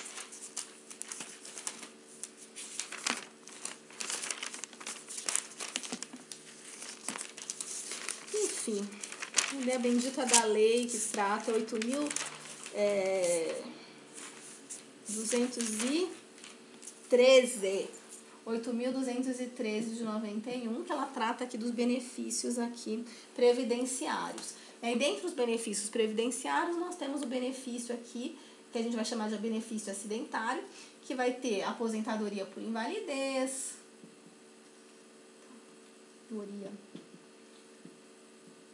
então aqui a incapacidade, aqui a incapacidade é total e permanente para o trabalho. Ou auxílio acidente. O auxílio vamos começar pelo auxílio doença, vai. Auxílio doença. Então a pessoa tem uma incapacidade total, mas não é permanente. Ela precisa de um tempo para se recuperar e esse tempo vai mais do que 15 dias. Então ele precisa ficar aí afastado para se recuperar e nesse período ele precisa de um auxílio doença. E tem um auxílio acidente, que é previsto quando essa pessoa tem uma redução parcial aí da capacidade laboral dela. Então, essa pessoa foi ao INSS e o INSS negou. Então, ela faz jus aqui, ela vai poder entrar aqui com uma ação perante o INSS, uma demanda perante o INSS, pleiteando aqui esse benefício acidentário. Então, este caso aqui não é competência da Justiça do Trabalho, tá? Então, é da competência da Justiça Comum, vocês entenderam? Então, aqui, olha, esse é o artigo que eu falei para vocês, que eu estou analisando, certo? Nós estamos analisando este artigo, só como eu falei, esse artigo ele merece uma observação para vocês entenderem essa diferença aqui, entre esses 2 tipos de ação que podem aí ser ajuizadas por uma pessoa que sofreu um acidente. Primeira ação, essa pessoa aqui que é um empregado, ela vai entrar contra o empregador, pedindo essa indenização, e essa competência vai ser da Justiça do Trabalho, certo? Outra coisa, completamente diferente, fundado no mesmo fato, mas é outra, né, demanda, outra causa de pedir, o mesmo fato, mas aqui a consequência jurídica, a gente está no campo do direito previdenciário. Esse segurado, ele vai entrar com uma ação perante o INSS, requerendo esse benefício acidentário, e isso aqui vai ser da Justiça Comum. Tá? Ainda não falei ainda qual justiça que vai ser, comum, federal, estadual, mas é da Justiça Comum, certo? Anotaram isso? Tá? Então, aí a gente pode testar aqui, tá? Então, tá. Pausa no vídeo, anota e volta pra cá, certo? Então, aqui, olha. 2 tipos de ação que podem ser ajuizadas aqui, em razão do acidente de trabalho, do fato acidente de trabalho, em razão aqui, mas em face de partes distintas. Nós temos a ação do empregado, buscando a reparação de danos que decorre do acidente de trabalho em face do empregador, que vai ser de competência do seu trabalho. E a gente tem aqui a ação acidentária típica, né? Eu não dei o nome aqui ainda, mas a doutrina chama essa ação aqui do segurado perante o INSS, pleiteando o benefício acidentário de ação acidentária típica, que vai ser de competência da Justiça Comum Estadual. Tá, então vamos lá, vamos entender. Então, essa ação aqui, segurado, pleiteando perante o INSS, benefício acidentário da Justiça Comum, certo? A doutrina chama essa ação aqui, essa demanda aqui, de ação acidentária típica, Juridiquês cai em concurso, entendeu? Aí pra vocês não confundirem. Ação acidente. A doutrina dá esse nome para essa ação do segurado face INSS pleiteando benefício acidentário, certo? E como eu falei, a competência da justiça comum. E eu adiantei ali, olhem aí. Competência da justiça comum estadual. Professora, como que essa competência da justiça comum estadual? Peraí, quando a gente tem uma autarquia federal, num polo ativo ou passivo, a competência não é da justiça do trabalho? Sim, mas é uma exceção esse caso aqui da ação acidentária típica. Vamos lá? Então, aqui.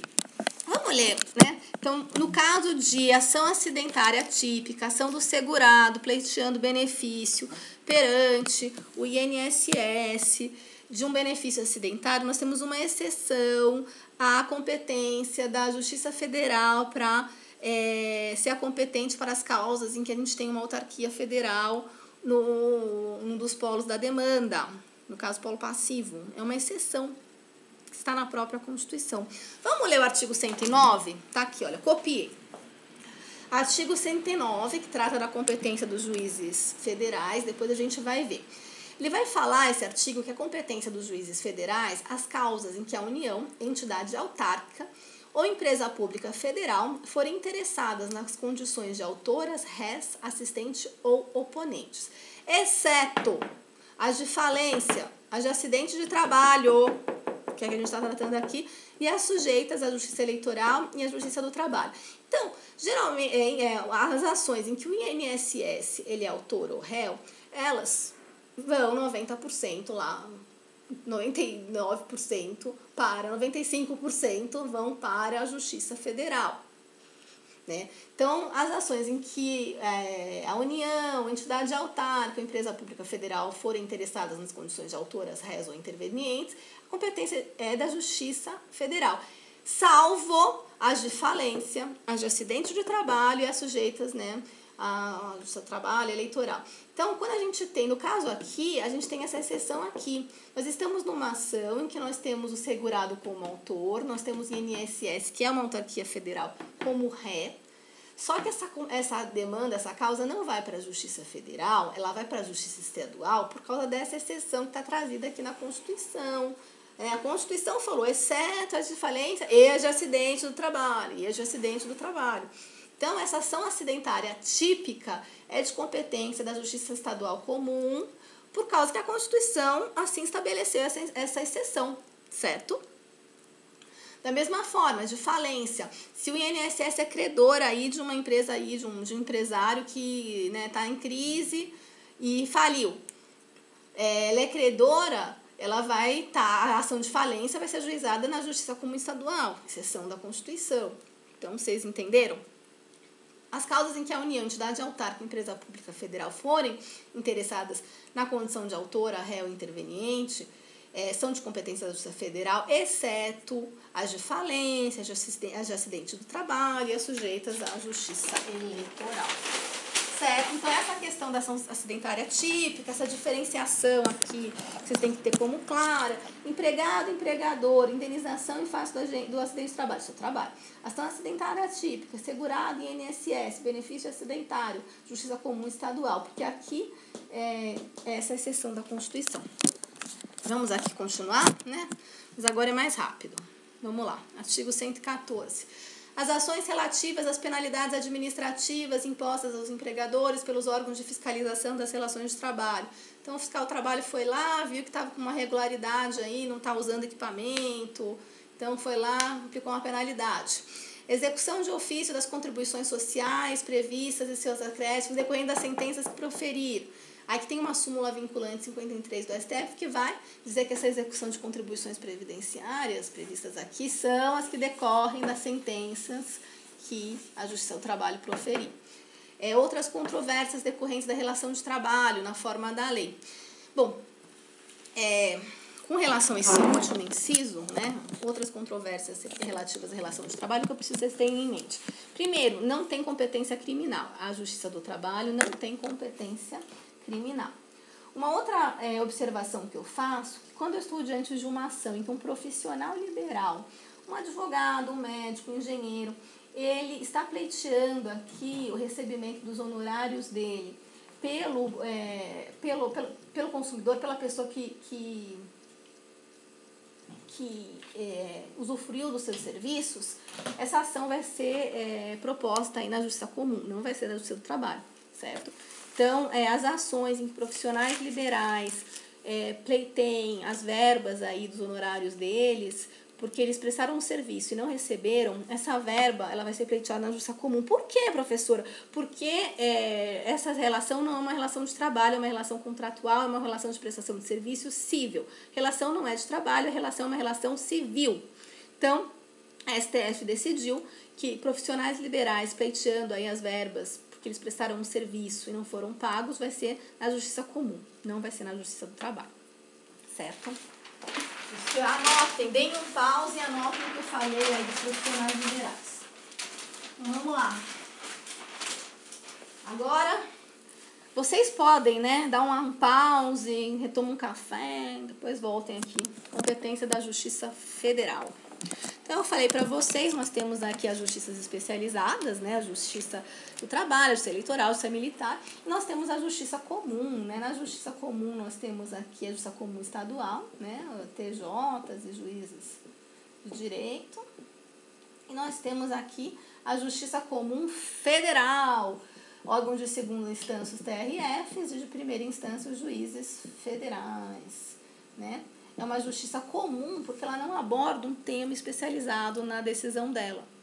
Não é um direito material do trabalho, eleitoral, não é as relações jurídicas reguladas por este âmbito aqui do direito material que vão para essa justiça. Não é, é a justiça comum. Então, é a justiça federal comum, ou justiça comum federal, que a gente vai tratar aqui, da justiça federal comum. Então, a competência da justiça federal comum, ela está aqui no artigo 109 da Constituição, certo? Então, ela compete aos juízes federais processar e julgar. Inciso primeiro, as causas em que a União, entidade autárquica ou empresa pública federal forem interessadas na condição de autoras, rés, assistentes ou oponentes, são formas de intervenção de terceiros depois, vocês vão estudar, exceto as de falência, as de acidente de trabalho e as sujeitas à justiça eleitoral e à justiça do trabalho. O que eu tenho que falar aqui? Primeiro, compete aqui à Justiça Federal Comum as causas em que forem partes como autoras, rés ou aí, intervenientes, que vocês vão entender depois o que é. A União, entidades autárquicas, que vão ser as autarquias federais ou fundações públicas federais, entidades autárquicas, e as empresas públicas federais. Empresas públicas. Se a gente tiver como parte, autora ré, o interveniente, uma dessas pessoas aqui, a competência vai ser da Justiça Federal, salvo as exceções.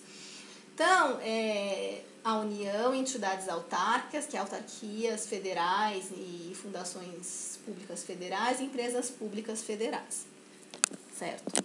Como autora, réu, interveniente. Essa competência é uma competência em razão das partes do processo, uma competência em razão da pessoa, Então, se a gente tiver como no polo ativo ou passivo da demanda, União, entidades autárquicas, empresas públicas, federais, ou interessadas, como assistentes, outra forma aí de intervenção de terceiro que vocês vão estudar o que é depois, a competência vai ser da Justiça Federal Comum.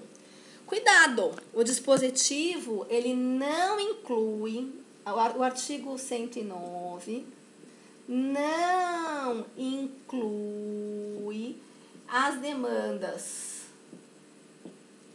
em que sociedade de economia mista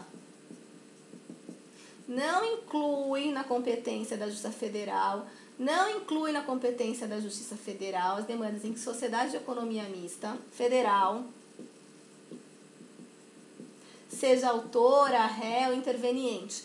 Não inclui. Então, se eu tiver uma demanda em que uma sociedade de economia mista seja autora, réu, interveniente, eu vou propor na justiça comum, certo? Na justiça comum estadual. Justiça comum estadual. Certo? Então, é uma ação de interesse do Banco do Brasil. É uma ação de interesse da Petrobras, que são sociedades de economia mista. Essa ação vai ser processada na Justiça Estadual, certo? Agora, for uma ação contra a Caixa Econômica Federal, que é uma empresa pública federal, a ação vai ser proposta na Justiça Federal.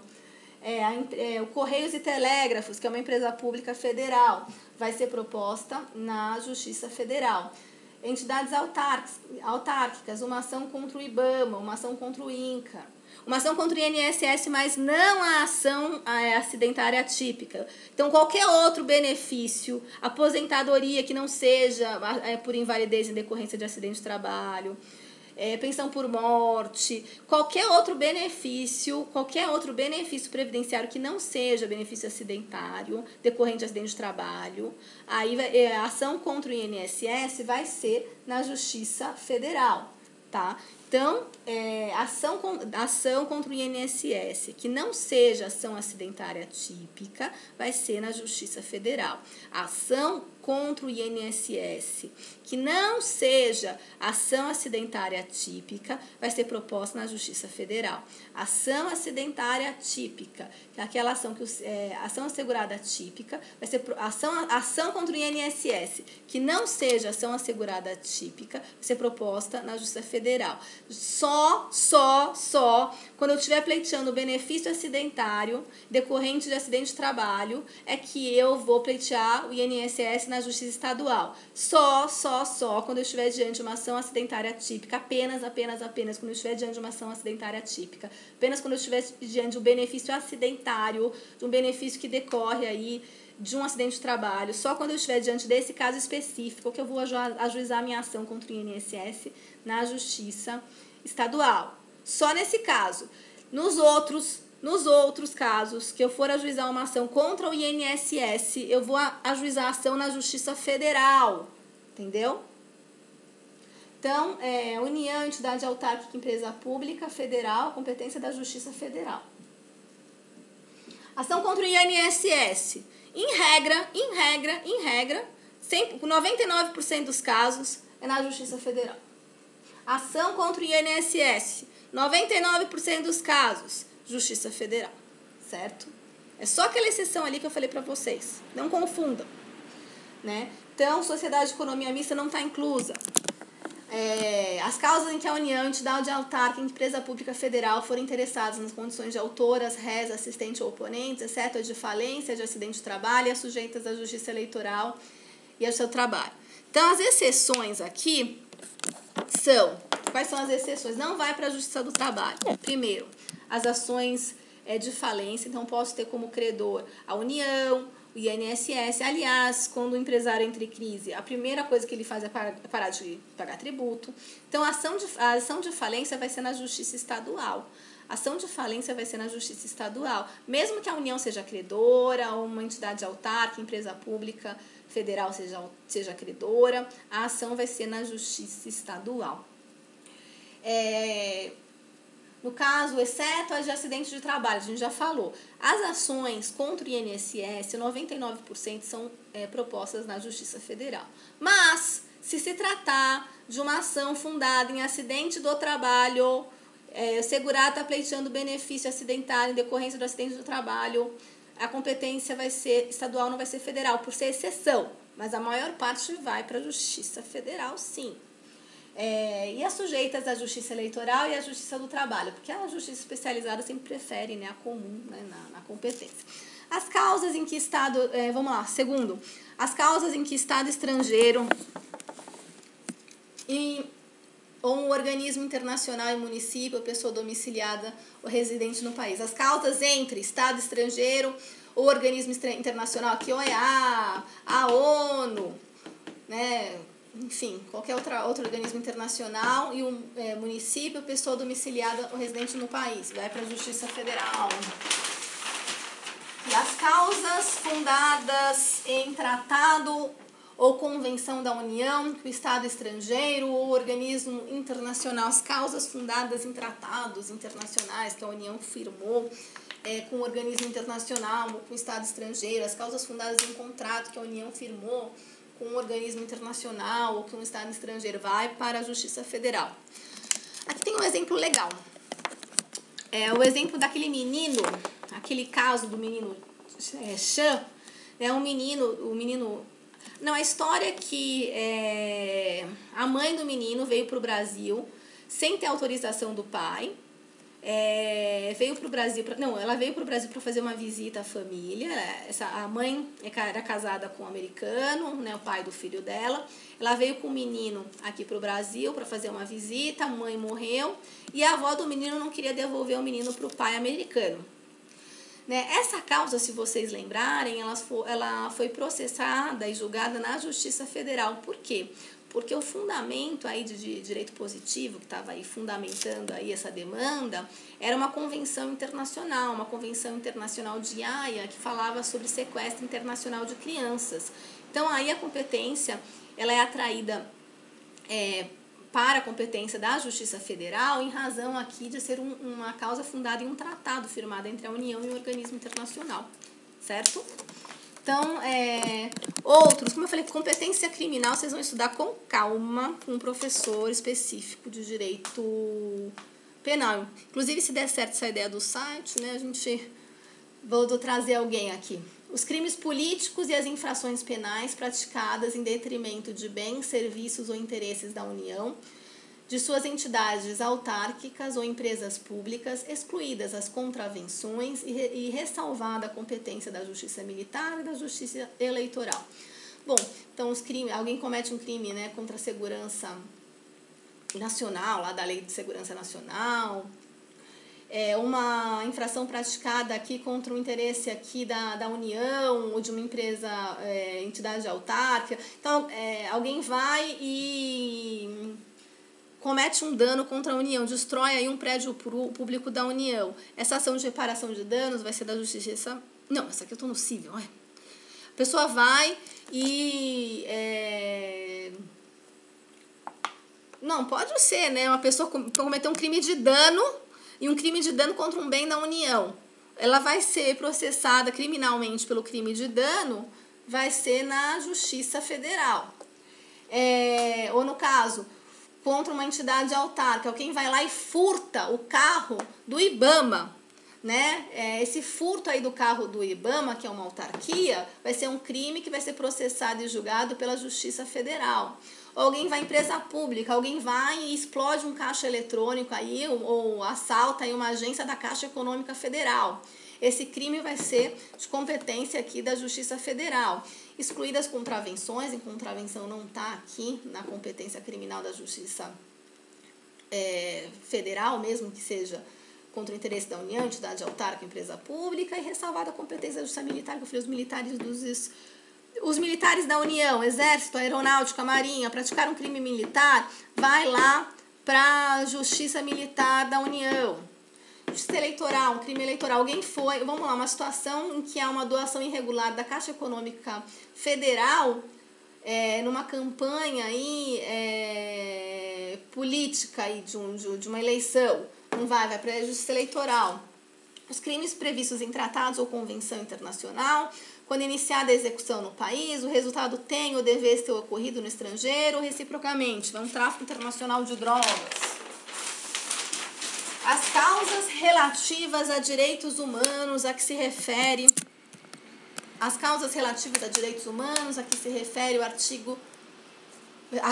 o parágrafo 5º deste artigo. Então, o parágrafo 5º do artigo 109, ele traz aí o Instituto da Federalização aí de casos aí de violações graves a direitos humanos, em que o Procurador-Geral da República ele pode fazer um pedido aí no STJ e pedir que aquela investigação criminal que esteja ocorrendo aqui na Polícia Civil, porque seria um crime da Justiça Comum Estadual, ou um processo que esteja correndo aí na Justiça Comum Estadual, que esse processo venha para a Justiça Federal, né, e desloque a competência para a Justiça Estadual, porque o Procurador-Geral da República entende que a investigação, o processamento do feito não está sendo bem feito, está prejudicando aqui a responsabilidade do Brasil de punir de forma adequada essas violações de direitos humanos que ele se obrigou por tratados internacionais de reprimir, como no caso daquela freira, né, que foi morta no norte, Dorothy, né. Vamos lá.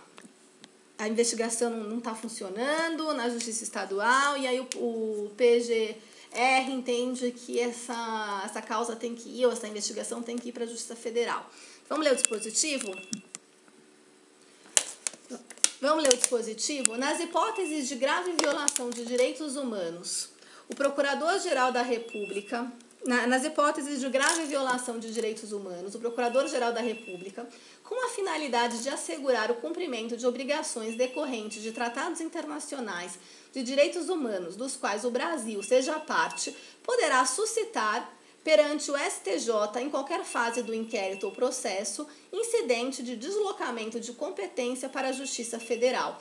Então, nas hipóteses de grave violação de direitos humanos, o Procurador-Geral da República, com a finalidade de assegurar o cumprimento de obrigações decorrentes de tratados internacionais de direitos humanos, dos quais o Brasil seja parte, poderá suscitar perante o STJ, em qualquer fase do inquérito ou processo, incidente de deslocamento de competência para a Justiça Federal.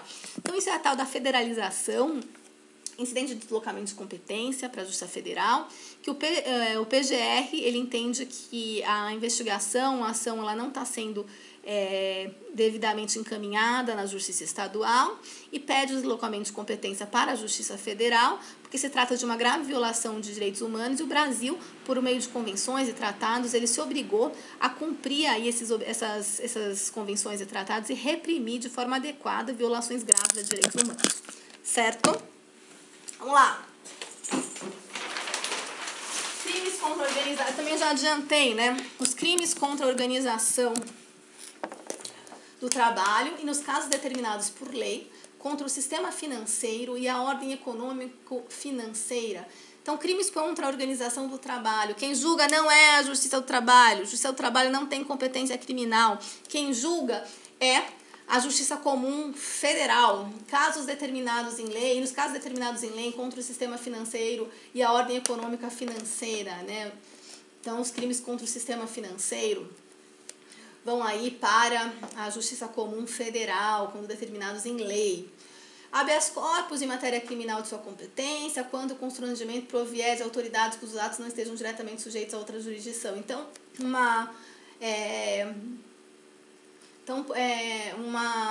um delegado da Polícia Federal foi e realizou uma prisão em flagrante, aquilo é realmente tido como, né, uma prisão ilegal, um cerceamento da liberdade de locomoção, e aí esse habeas corpus vai ser ajuizado aqui na Justiça Federal, porque aquela autoridade é uma autoridade federal.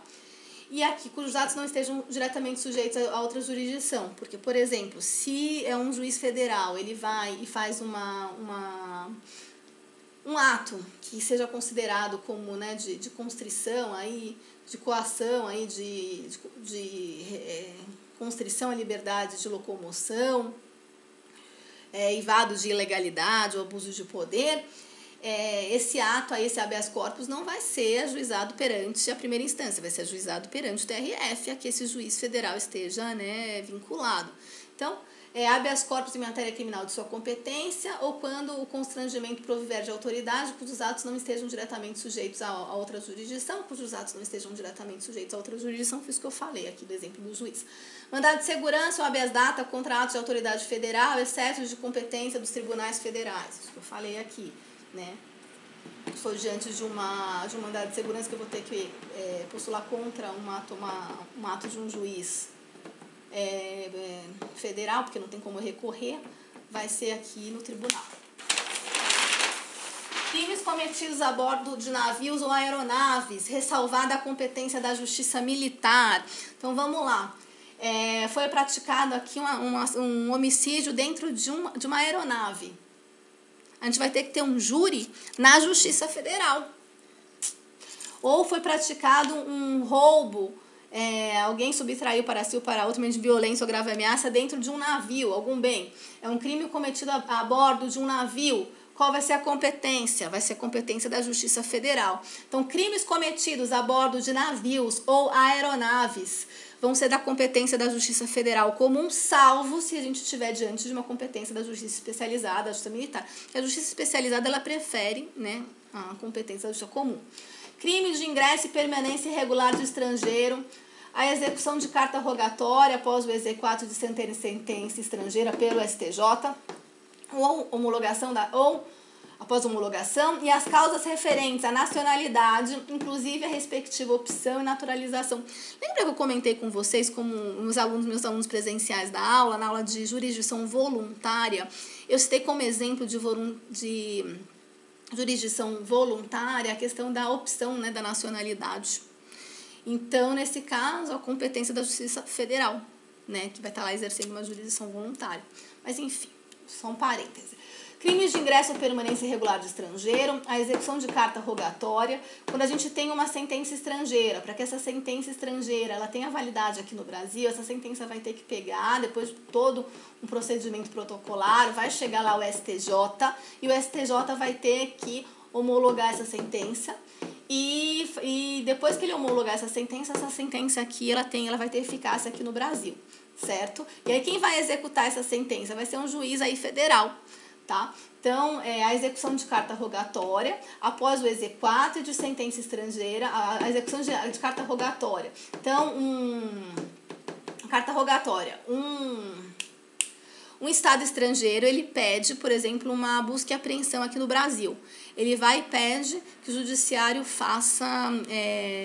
realize um ato que vai auxiliar aí numa ação que está correndo lá fora no estrangeiro.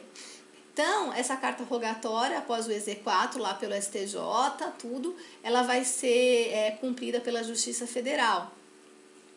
Sentença estrangeira. Então, a sentença estrangeira, no caso aí, uma sentença aí de divórcio lá nos Estados Unidos, alguma coisa assim, uma sentença estrangeira, após a homologação pelo STJ, ela vai ter eficácia aqui no Brasil.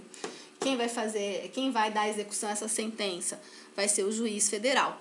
As causas referentes à nacionalidade, inclusive a respectiva opção e a naturalização. Então, tá. A disputa sobre direitos indígenas. Então, vamos lá. Disputa sobre direitos indígenas.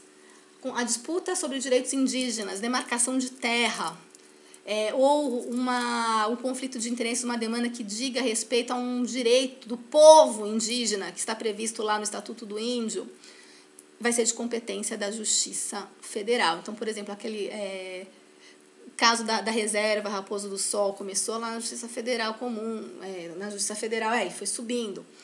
Então, a disputa sobre direitos indígenas, caso de demarcação de terras, né? No caso, como eu falei para vocês, de uma reserva, daquela reserva Raposa do Sol, um caso começou lá com um juiz federal lá de primeira instância. Então, disputa sobre direitos indígenas não é uma demanda de um índio pleiteando uma causa fundada aí no direito civil, né, que vai ser ajuizada na Justiça Federal. Não.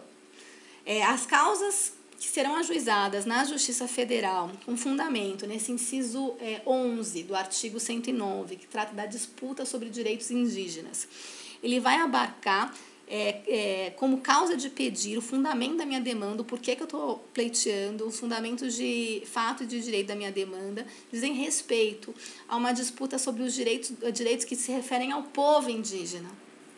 Como, por exemplo, uma ação de demarcação de terras, né? Demarcação aí de uma reserva indígena. Vai para a Justiça Federal comum para julgar, certo? Então, foi isso. Terminamos aqui o organograma da Organização Judiciária Brasileira. Vimos aqui os traços fundamentais que são trazidos aqui, a estrutura do Poder Judiciário que é trazida pela nossa Constituição Federal. Vimos também a competência da justiça especializada, da justiça comum, da justiça comum, né? No caso da justiça especializada, justiça eleitoral, justiça do trabalho, e no caso ingressamos aqui na justiça comum e tratamos da competência da justiça comum federal. Bom, a justiça comum federal, então, foi tratada aqui no artigo 109, justiça comum, porque não é uma causa especializada, e o Tribunal Superior da Justiça Comum é STJ.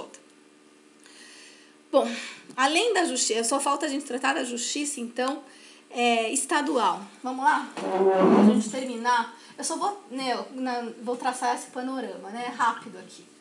Então, nós vimos aqui, né, o organograma, aqui o STF, aqui o STJ, aqui o TSE, Tribunal Superior do Trabalho, STM. Na Justiça Militar eu não me atentei muito, porque é competência penal, criminal, depois vocês vão estudar com o professor de penal.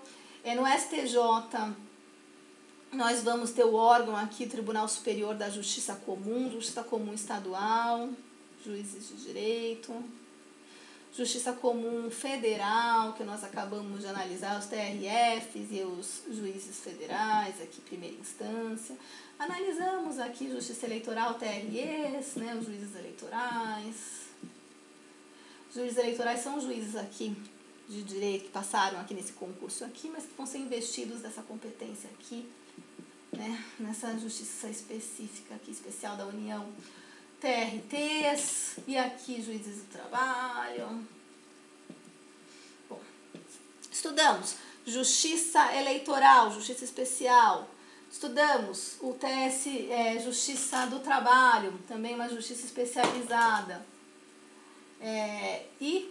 Começamos a estudar a justiça comum. Aqui, como eu falei para vocês, é justiça comum, certo? Justiça comum. Justiça comum federal, né, justiça, que a gente vai chamar depois daqui pra frente, justiça federal. Quando vocês ouvirem justiça federal, justiça comum federal, tá? Mas a partir de agora eu vou começar a chamar de justiça federal, que é justiça federal, justiça comum federal, e aqui a justiça estadual comum, que eu também vou começar a chamar de justiça estadual, tá? Justiça estadual, justiça federal, justiça comum, né, a STJ, Justiça Comum, a STJ como o tribunal aqui superior da Justiça Comum, né, embora, como eu falei, ele não esteja aqui diretamente incluído na Justiça Comum, mas ele recebe as demandas da Justiça Comum, esses outros tribunais das justiças especializadas. Estudamos a Justiça Federal, que está dentro aqui da Justiça Comum, analisamos o artigo 109. Então, tá. Agora, como eu falei, eu tenho que ajuizar uma demanda. Como que eu vou saber qual é o juiz competente? Eu vou ter que olhar as regras. Essa minha causa, ela é de competência da Justiça Eleitoral, tem questão de sufrágio, tem questão político-partidária, a matéria discutida diz respeito a isso, né? Não, não é, então não é da Justiça Eleitoral. A minha demanda, ela diz respeito à matéria sujeita à jurisdição aí do trabalho, fundada na relação de trabalho, direito sindical, direito de greve, todas aquelas coisas. Não, não é, então não é da Justiça do Trabalho. Eu olho a Constituição, a minha demanda, ela é da Justiça Federal, Justiça Comum, se não é da especial, é da comum, ok. Comum federal, estadual, Justiça Federal, vamos lá. Eu olho o artigo 109. A minha demanda, ela é sobre disputa de direitos indígenas, tem interesse da União, entidade autárquica ou empresa pública como autora, interveniente, salvo, né, de falência, de trabalho. É uma situação fundada em tratado ou contrato que a União estabeleceu ou com o Estado estrangeiro, organismo internacional. Não, não é. Então, ok. Então, não é da Justiça Federal, então minha demanda é da Justiça Comum Estadual, tá? Então, o que vocês precisam ver? A Justiça Estadual, ela tem competência residual. Então, vocês vão anotar. A Justiça Estadual, ela tem competência residual. Se não for da Justiça Especial, se não for competência da Justiça Especial, né? Eleitoral, trabalho, se não for competência da Justiça Federal Comum, aí eu vou para a Justiça Estadual, certo? Então, a Justiça Estadual, ela vai ter aqui uma competência residual. Competência residual. O que é isso? O que é competência residual? Se não for da justiça especializada, se não for da justiça federal comum, vai para a justiça estadual, que são a maior parte das demandas. Né? A gente pega aquele pouquinho, a Constituição reserva para aqueles outros órgãos jurisdicionais. Se não for daqueles órgãos jurisdicionais, vai para a justiça comum, para a justiça estadual comum, que é a maior parte das demandas. A maior parte das demandas está aqui na justiça estadual comum, né? Então, a maior parte, porque se não é da justiça especial, se não é da União. Então, Carolina, ela não pagou uma dívida aí perante aí